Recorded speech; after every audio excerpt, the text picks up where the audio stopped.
We're in Mark chapter 3 of the NIV Bible. Another time he went into the synagogue, and a man with a shriveled hand was there. Some of them were looking for a reason to accuse Jesus, so they watched him closely to see if he would heal him on the Sabbath. Jesus said to the man with the shriveled hand, "Stand up in front of everyone."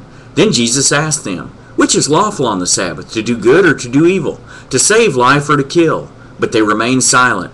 He looked around at them in anger and, deeply distressed at their stubborn hearts, said to the man, "Stretch out your hand." He stretched it out, and his hand was completely restored. Then the Pharisees went out and began to plot with the Herodians how they might kill Jesus. Jesus withdrew with his disciples to the lake, and a large crowd from Galilee followed.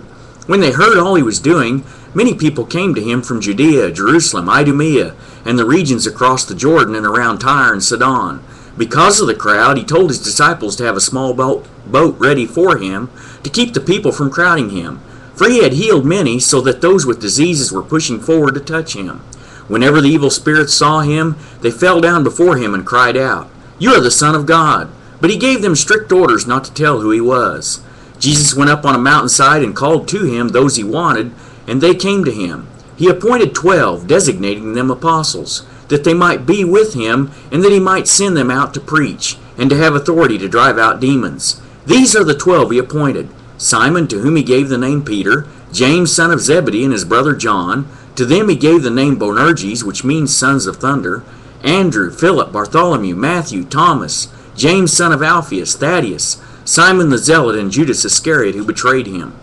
Then Jesus entered a house, and again a crowd gathered, so that he and his disciples were not even able to eat. When his family heard about this, they went to take charge of him, for they said, "He is out of his mind."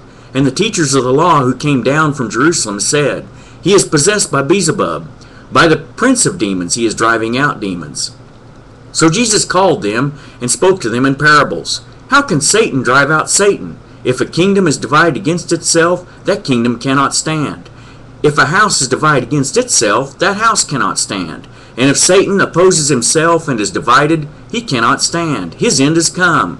In fact, no one can enter a strong man's house and carry off his possessions unless he first ties up the strong man.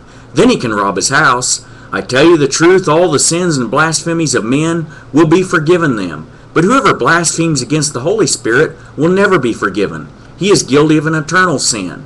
He said this because they were saying, "He has an evil spirit." Then Jesus' mother and brothers arrived. Standing outside, they sent someone in to call him. A crowd was sitting around him, and they told him, "Your mother and brothers are outside looking for you." "Who are my mother and my brothers?" he asked. Then he looked at those seated in a circle around him and said, "Here are my mother and my brothers. Whoever does God's will is my brother and sister and mother."